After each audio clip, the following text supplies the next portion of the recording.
esposa, e ela me lembrou de um detalhe. E nesse detalhe, ou a este detalhe, eu gostaria de ler um texto que está no livro de 2 Coríntios, capítulo 10, versículos 3 a 5.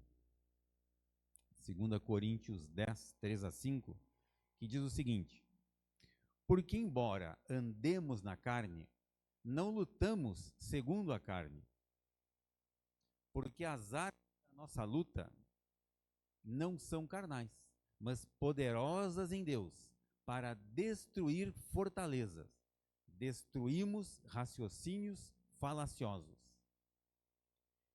e toda arrogância que se levanta contra o conhecimento de Deus, e levamos cativo todo o pensamento à obediência de Cristo. Queridos, o que, não sei se ficou claro ou não, né? Mas se não ficou claro, vamos esclarecer, vamos trazer luz, né?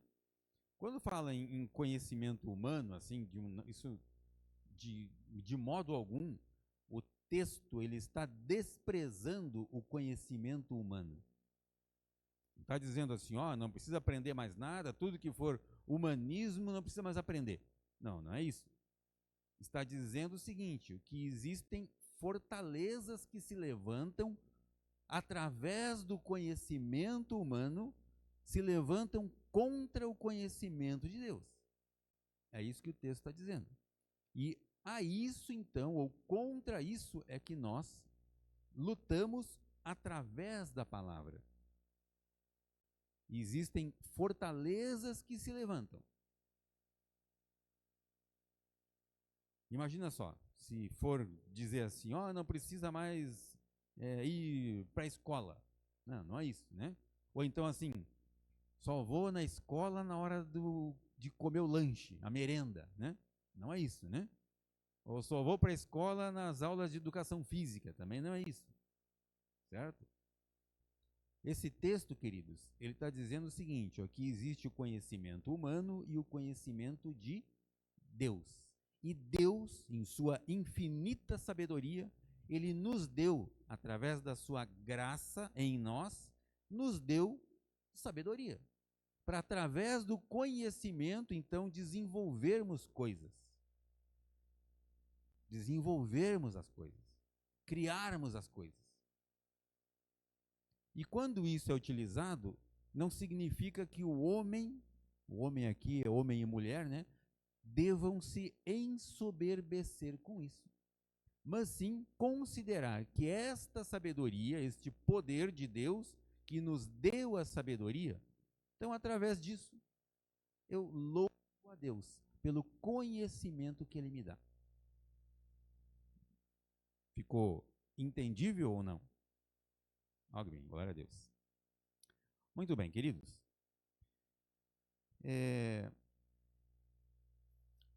O título da mensagem de hoje, eu creio que muitos já conhecem essa frase, mas os que não conhecem, então vamos torná-la conhecida. É uma frase usada por um autor muito conhecido no mundo, né? Lá no início do século XVII, que ele falava assim, palavras dele, né? Palavras dele. To be or not to be? This is the question. Ou seja, ser ou não ser? Eis a questão. Esta é a questão. Naturalmente, ele estava se referindo a uma tragédia relatada em um livro, mas neste livro ele citava alguns aspectos da vida humana, do comportamento humano e também do sentimento humano. E eu quero então utilizar esse texto, ou seja, esse tema, ser ou não ser. Esse é o título da nossa mensagem de hoje. Ser ou não ser. Mas ser o quê? E não ser o quê? Ser uma bênção. E não ser o contrário disso. Ser amor. E não ser egoísta. Ser feliz. E não ser triste. ser paz e não ser odioso. Mas como nós chegamos lá? É isso que nós vamos ver através de alguns textos que nós vamos ler aqui. Olha que interessante, esse autor, ele dizia numa das suas frases, né, além dessa mais conhecida no mundo aí, ele diz o seguinte, ó: aprendi que deveríamos agradecer a Deus por não nos dar tudo aquilo que nós pedimos. Imaginem só se Deus nos desse tudo o que nós pedimos para Ele. Não ia ter nem lugar onde guardar, né? Certo? E outra, também interessante, claro que isso não se aplica a nós, igreja, mas eu vejo isso como um tratamento para as pessoas de um modo geral, que é o seguinte, ele diz assim: a miséria habitua o homem. A miséria habitua o homem a estranhos e diversos companheiros de cama. Isso, quando se pratica evangelismo por aí, a gente encontra muito disso, né? Pessoas que sofrem e por sofrerem, elas estão entregues a prazeres carnais. Lamentável. O que falta para essas pessoas? O conhecimento de Deus. É isso que falta para elas. Entenderem que existe um Deus de amor. Um Deus que já entregou o seu Filho por nós. Eu só preciso, então, crer e aceitar. Bem, queridos, vamos lá. No livro de Gênesis, capítulo 12, versículo 1 a 3, Gênesis 12, 1 a 3, a palavra nos diz assim: o Senhor disse a Abraão: saia da tua terra, da tua parentela e da casa do seu pai, e vá à terra que lhe mostrarei. Farei de você uma grande nação, e o abençoarei, e engrandecerei o seu nome. Seja uma bênção. Próximo. Abençoarei aqueles que o abençoarem, e não abençoarei aqueles que não o abençoarem. Em você serão benditas todas as famílias da terra. Queridos, isso foi uma promessa de Deus para Abraão. Abraão, seja uma bênção por onde você for. Sê tu uma bênção. Sê tu uma bênção. Amém? Muito bem. Queridos, existe aqui algo que nós podemos considerar como... Só um pouquinho aqui. Pronto. Nós podemos considerar como o que é, de fato, ser bênção na vida das pessoas. Como eu me torno uma bênção na vida de alguém? A minha esposa, por exemplo, ela encontrou uma bênção para a vida dela, né? Naturalmente, né? Mas, além disso, de que maneira nós podemos ser bênção na vida de outras pessoas? Ontem, por exemplo, nós estávamos aqui reunidos, né? Dedicando um trabalho para quê? Para que pessoas sejam abençoadas quando estiverem aqui conosco, no dia 14.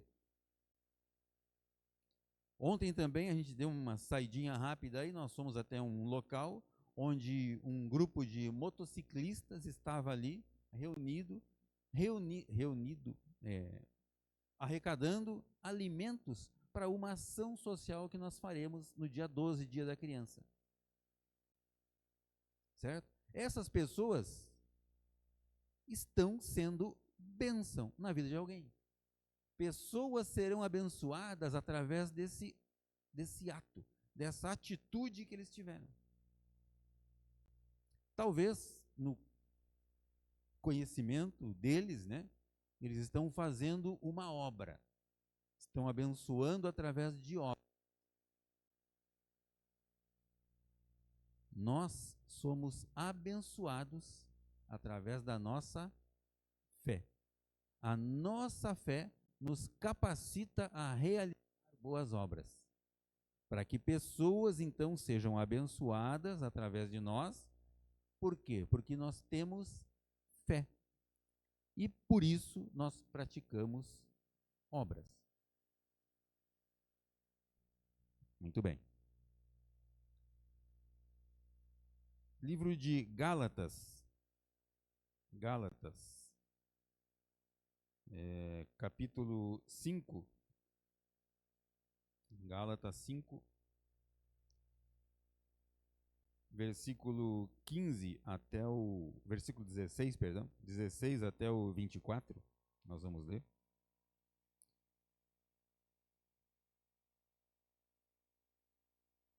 Esse texto já foi lido hoje, inclusive, né? Alguém já fez uso dele, mas é para nós, né? O que diz esse texto, querido? Diz assim: digo, porém, o seguinte: vivam no Espírito e vocês jamais satisfarão os desejos da carne. Porque a carne luta contra o Espírito, e o Espírito luta contra a carne, porque são opostos entre si, para que vocês não façam o que querem. Mas se são guiados pelo Espírito, vocês não estão debaixo da lei. Ora, as obras da carne são conhecidas, as obras da carne são claras, e são imoralidade sexual, impureza, libertinagem, idolatria, feitiçarias, inimizades, rixas, ciúmes, iras, discórdias, divisões, facções, invejas, bebedeiras, orgias e coisas semelhantes a esta. Declaro a vocês, como antes já os preveni, que aqueles que praticam tais coisas não herdarão o reino de Deus. Mas o fruto do Espírito é amor, alegria, paz, longanimidade, benignidade, bondade, fidelidade, mansidão e domínio próprio. Aí está escrito domínio próprio, não é demônio próprio, né? É domínio próprio. Contra essas coisas não há lei. E os que são de Cristo Jesus crucificaram a carne com as suas paixões e os seus desejos. Ou seja, aqueles que entendem o sacrifício de Jesus na cruz, já crucificaram a sua alma quanto a essas coisas. O que é alma? Mente, vontade e emoções. Então, a nossa mente, vontade e emoções, elas já estão com Cristo na cruz. Então, nós não precisamos mais praticar essas coisas. Vejam vocês que esse texto, inicialmente, ele fala a respeito de um comportamento, que são as obras da carne, e elas são conhecidas através de práticas. Porém, o fruto do Espírito, isso ele se reflete através de um sentimento. Não são práticas. Agora, as práticas acompanham, os resultados disso acompanham o fruto do Espírito. Através de amor, paz, alegria, fidelidade, mansidão, domínio próprio, bondade. Estes são o fruto do Espírito, não são os frutos. O fruto do Espírito gera essas coisas. E percebam vocês que a palavra de Deus, isso tem um segredo ali, né? Ele diz que as obras da carne são claras, são conhecidas. E não fala que o fruto do Espírito é conhecido, porque ele é gerado. Ele não está sendo exposto por aí. Não precisa ser exposto. Ele é gerado em cada um de nós. Eu tenho uma versão aqui, queridos, que utiliza um outro, algumas outras palavras, né? Que eu gostaria de ler aqui, rapidamente, que diz assim, ó: por isso digo, deixem que o Espírito guie sua vida. Assim não satisfarão os anseios da sua natureza humana. Olha, diferente, né? Certo? A natureza humana deseja fazer exatamente o oposto do que o Espírito Santo. O texto que nós lemos fala que um luta contra o outro, né? E o Espírito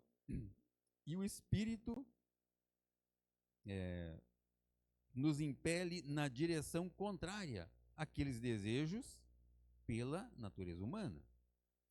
Essas duas forças se confrontam. Olha só que interessante. Quais forças? A força da natureza da carne e a força do fruto do Espírito, que é gerado em nós. Eles então se confrontam. Só um minutinho, vamos melhorar aqui a leitura.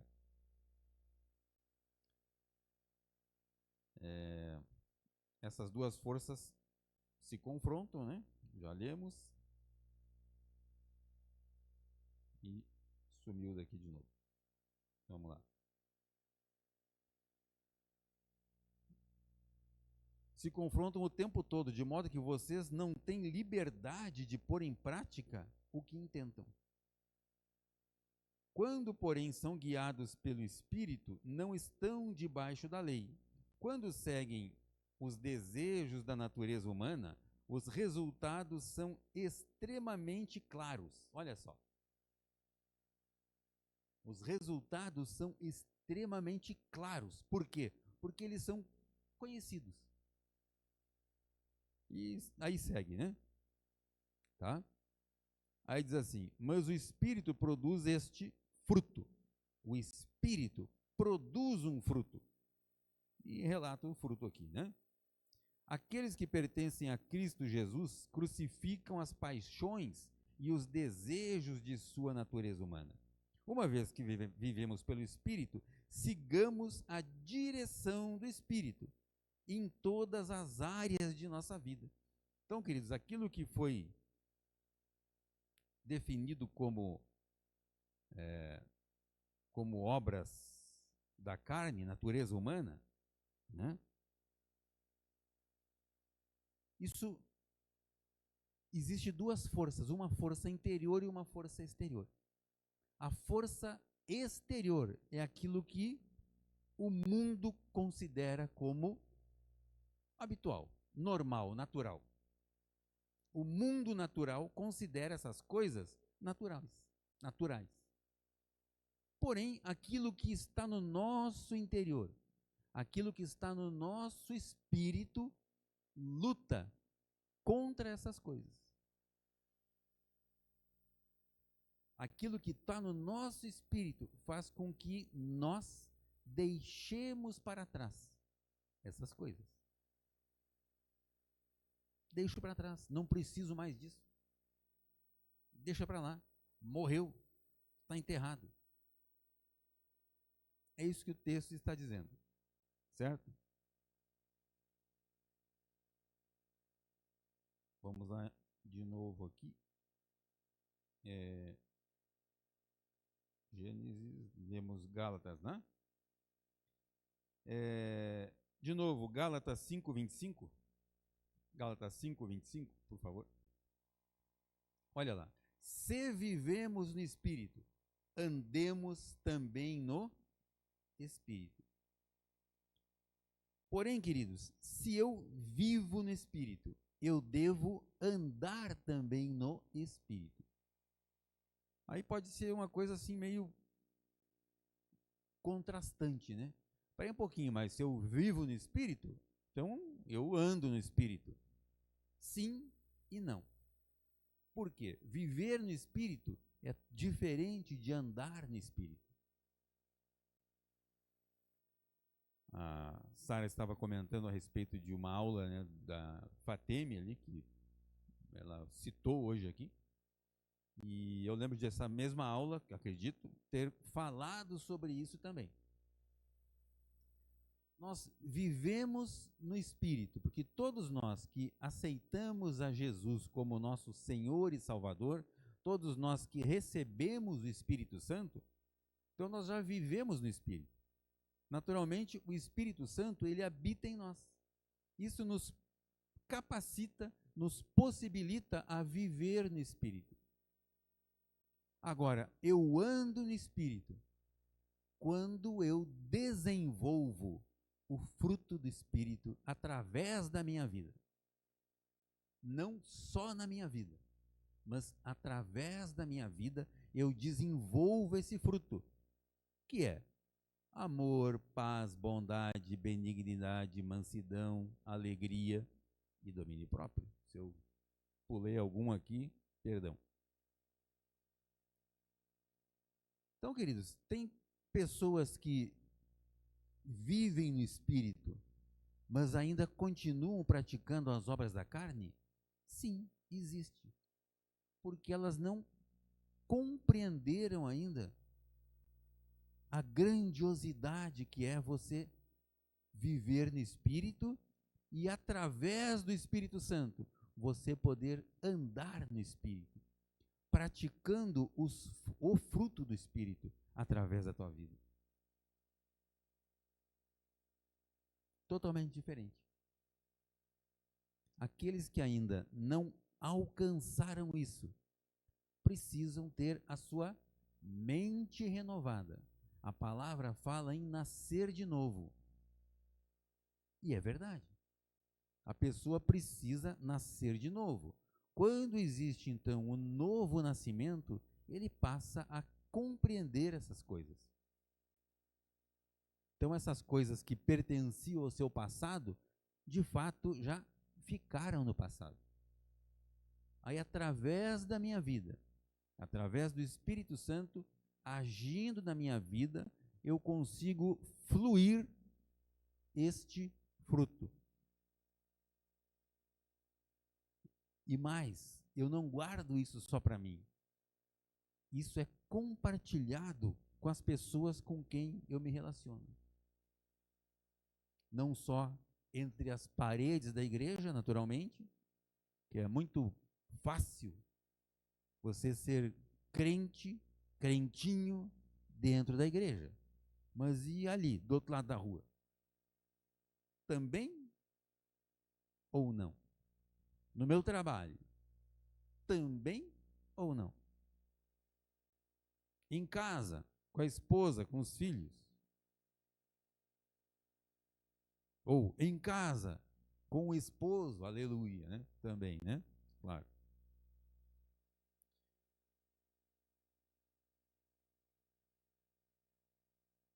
Queridos, Gálatas 5:25, né? Então, o viver no Espírito me capacita a fazer, como eu falei, obras através da fé. O andar no Espírito me capacita a produzir obras através da minha fé. Quem só vive no Espírito, essa pessoa, ela faz por merecer.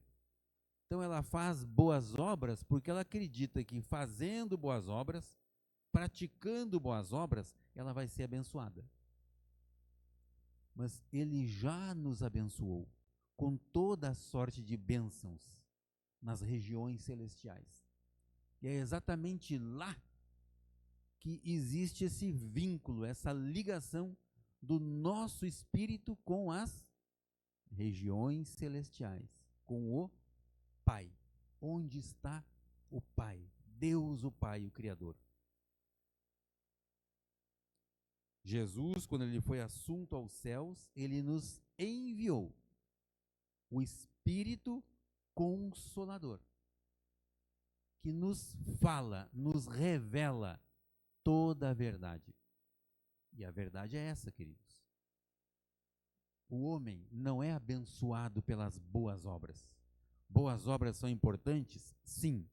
Mas onde está o coração? Por que fazer boas obras? Para poder subir num palanque lá e as pessoas aplaudirem? Não. Mas quando eu reconheço que Ele já me abençoou, então eu pratico boas obras. Por gratidão. Gratidão. Nada além disso. Como eu já fui abençoado, eu sou abençoador.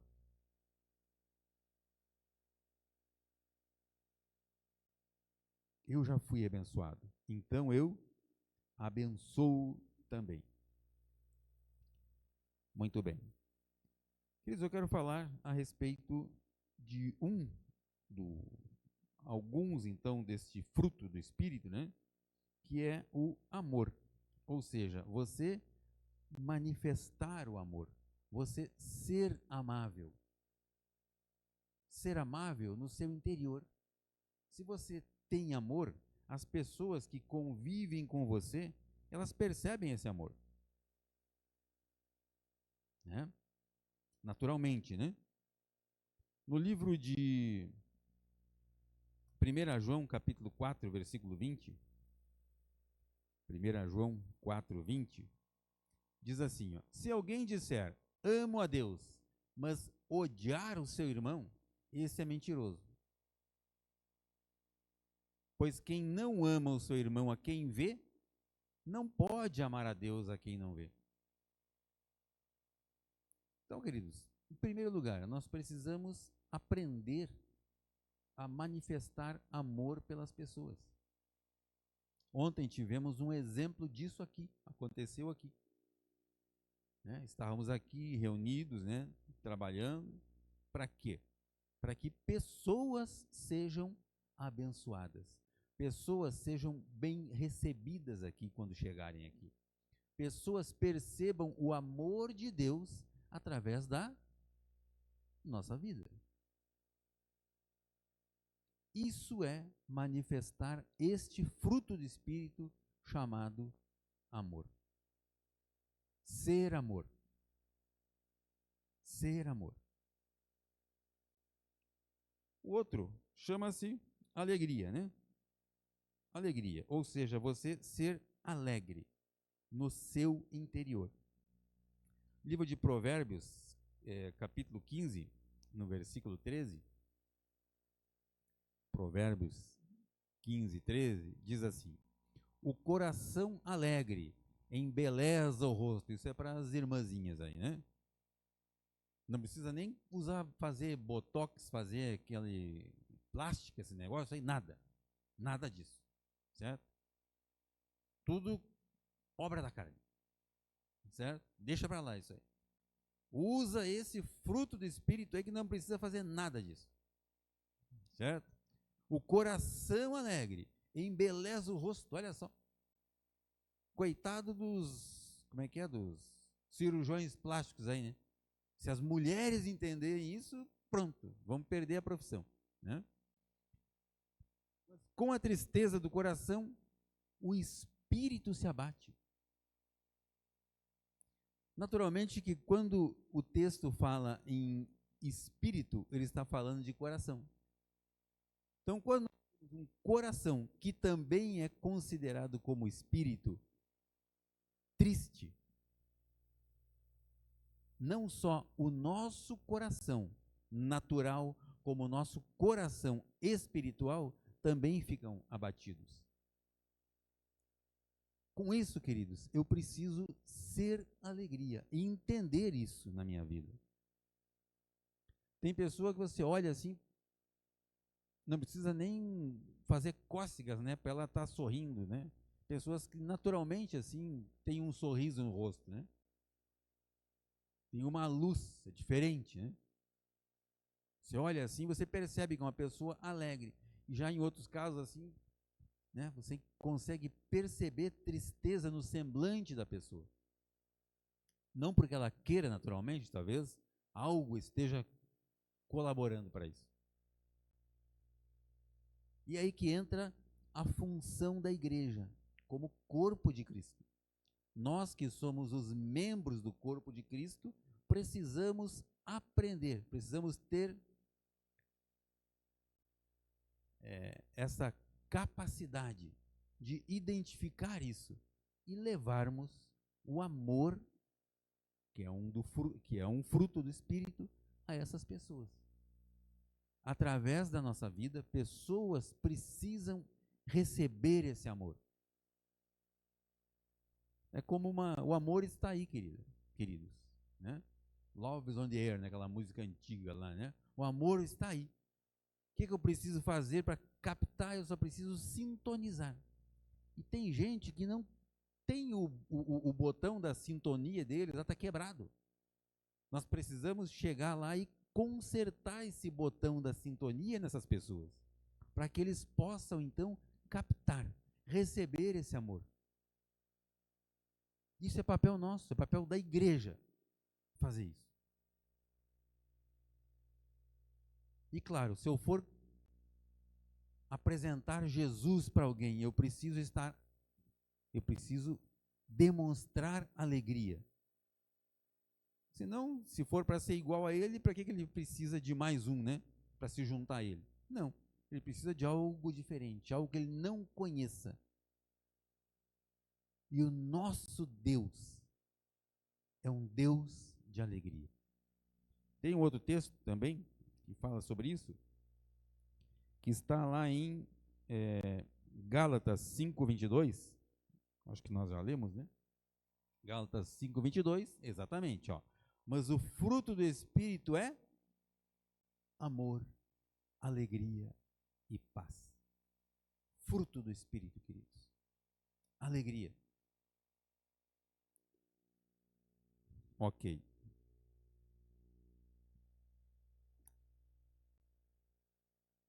Livro de Colossenses, capítulo 3, versículos 12 a 15, também nos fala a respeito disso. Colossenses 3, 12 a 15.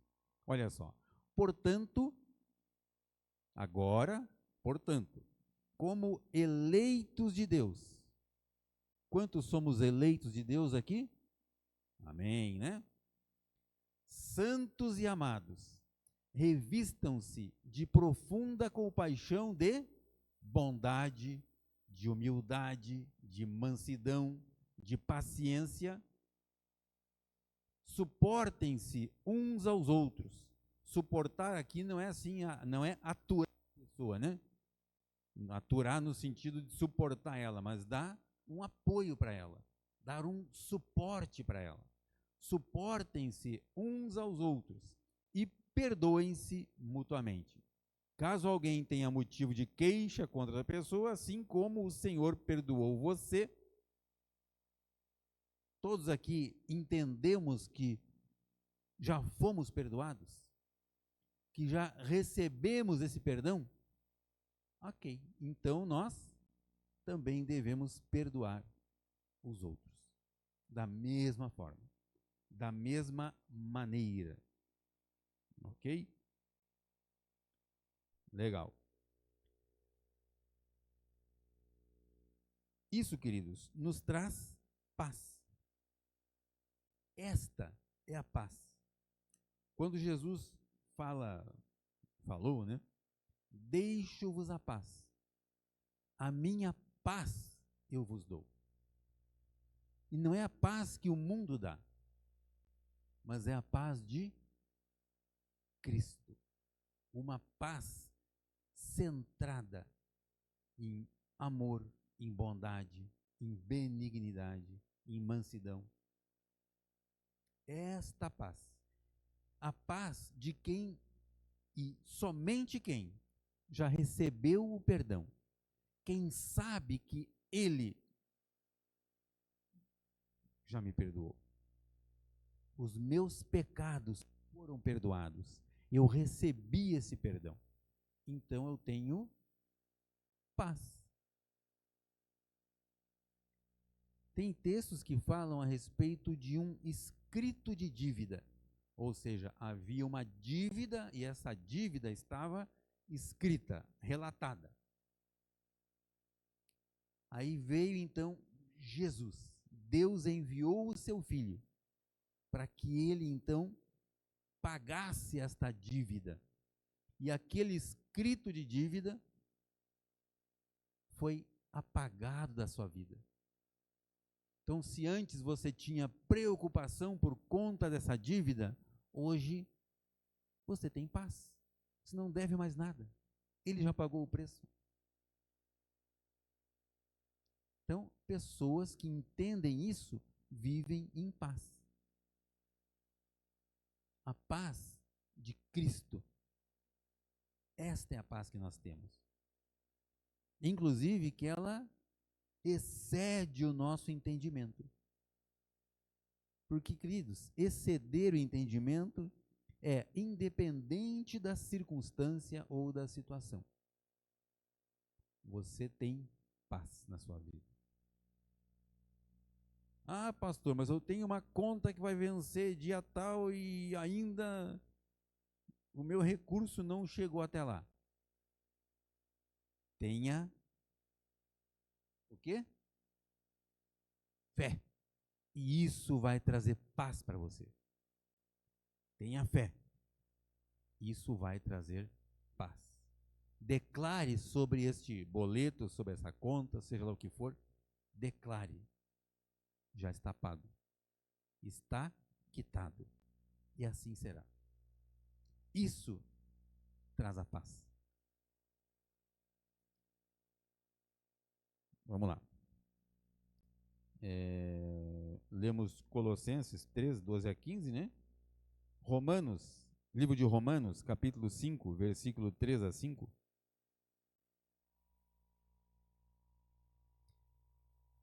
Olha só o que diz ali. E não somente isso, claro, estava falando a respeito de uma situação lá, mas também nos gloriamos nas tribulações, sabendo que a tribulação produz perseverança. A perseverança produz experiência, e a experiência produz esperança. Ora, a esperança não nos deixa decepcionados, porque o amor de Deus é derramado em nosso coração pelo Espírito Santo que nos foi dado. Então, queridos, você crê que o Espírito Santo foi derramado, foi dado a você e está no seu coração? Pronto. Então você tem paz. Você pode praticar isso na sua vida. A paz. Basta você lembrar disso. Naqueles momentos onde, né, vem aquele pensamento assim, né? Opa, peraí um pouquinho. O Espírito que habita em mim me capacita a ter fé. E a fé me traz a paz. Fantástico, né? Fantástico não, extraordinário. Extraordinário. Livro de 1 Timóteo, capítulo 6, versículo 10 e 11. Vamos ver o que a palavra de Deus fala a respeito disso. 1 Timóteo 6, 10 e 11. Olha só. Porque o amor ao dinheiro é a raiz de todos os males. Ele não está falando que ter dinheiro ou bens ou riquezas é errado. Não. Ele está falando quando a pessoa deposita o amor. Quando isso, então, toma conta do seu coração. Ele passa a considerar isso mais importante do que pessoas. O amor ao dinheiro é a raiz de todos os males. E alguns, nessa cobiça, olha só, se desviaram da fé e atormentaram a si mesmo com muitas dores. Mas você, homem de Deus, fuja de tudo isso, deixa isso para trás. Siga a justiça, a piedade, a fé. o amor, a perseverança e a mansidão. Queridos, é interessante que existem algumas ministrações que a gente às vezes ouve, né? Recebe às vezes aí muita coisa, né? E naturalmente algumas denominações utilizam-se disso para colocar peso em cima das pessoas. O amor ao dinheiro, como se tudo aquilo que a pessoa produz, né? Dinheiro aqui é uma moeda corrente. Tudo aquilo que a pessoa produz vai trazer desgraça para a vida dele. Não, eu não posso receber dinheiro porque o dinheiro é a raiz de todos os males. Não, não é isso. A palavra de Deus diz que nós somos herdeiros de Abraão, segundo a promessa. E diz o seguinte, que bens e riquezas vêm do Senhor. Então nós vamos ter sim bens e riquezas. E isso vem do Senhor. Mas o meu coração não pode estar apoiado, estribado nessas coisas. Eu reconheço que tudo que eu tenho foi Deus que me deu. Então eu não considero isso mais importante do que pessoas. Isso serve para que eu possa abençoar pessoas. Eu preciso ter bens, riquezas, dinheiro, amém, aleluia, para que pessoas sejam abençoadas com isso, e não para que eu próprio me abençoe com isso. Aí é que está o erro. Vamos lá. Livro de Provérbios 22, versículo 9. Provérbios 22, versículo 9. Olha o que diz aí, ó. O generoso será abençoado, porque reparte o seu pão com os pobres. Pessoa generosa. Ontem tivemos vários exemplos disso, né? Nós tivemos lá no mercado aqui, indo para a Zona Sul aqui, e a gente viu ali várias pessoas ali que foram abordadas, receberam então ali, né, um panfleto, um folheto a respeito do trabalho que esse grupo de motociclistas estava fazendo ali. E pessoas então exerceram esta generosidade. Compraram lá 1 quilo, 2 quilos, 10 quilos de alimento e trouxeram e depositaram ali. Certo? De coração. Coração puro, coração generoso. E queridos, ninguém pediu para fazer selfie, fotografar, enquanto ele estava depositando o quilo ali no carrinho. Ninguém fez isso. Pessoas generosas. Generosidade de coração. Quando eu reconheço que tudo que eu tenho foi Deus que me deu. Ele me deu. Agora, quando a pessoa não consegue ser generosa, é porque ela atribui aquilo que ela tem a ela mesma. Foi a minha força, foi a minha inteligência que conquistou o que eu tenho. Então, quem quiser que vá trabalhar. A esse tipo de pessoa, a palavra adverte muito bem. O generoso dá e prospera. Agora, aquele que retém até o pouco que tem, será tirado. Será tirado por Deus? Não. Não é Deus. Deus não tem nada a ver com isso. Ela própria permitirá que aquele pouco que ela tem seja tirado dela. Existe um que vem para matar, roubar e destruir. Deus, ele vem para nos dar vida e vida em abundância. E para nós encerrarmos, queridos, livro de João 3, versículo 16, né? Conhecido de todos, né?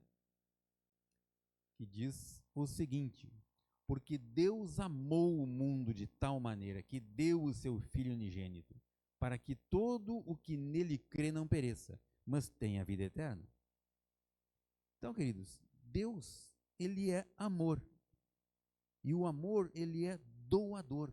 E Deus nos ama e deu o seu Filho, para que todo aquele que nele, em Jesus Cristo, e na obra de Jesus na cruz, todo aquele que crê nisso, não vai passar por problemas, não vai perecer em problemas, mas terá vida eterna, vida abundante. 1 Pedro 1, 22 e 23. 1 Pedro 1, 22 e 23, nos diz o seguinte: tendo purificado a alma pela obediência à verdade e com vistas ao amor fraternal, olha só, tendo purificado a alma pela obediência da verdade e com vistas ao amor fraternal, não fingido, amem intensamente uns aos outros de coração puro. Próximo. Porque vocês foram regenerados, não de semente corruptível, mas de semente incorruptível, mediante a palavra, a qual vive e é permanente. Qual foi a semente incorruptível pela qual nós fomos regenerados? Jesus. Ele é a semente incorruptível. Jesus Cristo. Pela qual nós entendemos a verdade. E através da verdade que nós conhecemos, nós temos vida plena. Nós temos vida abundante. Porque entendemos isso. Amém? Quero convidá-los a se colocar de pé. Vamos ter um momento de oração.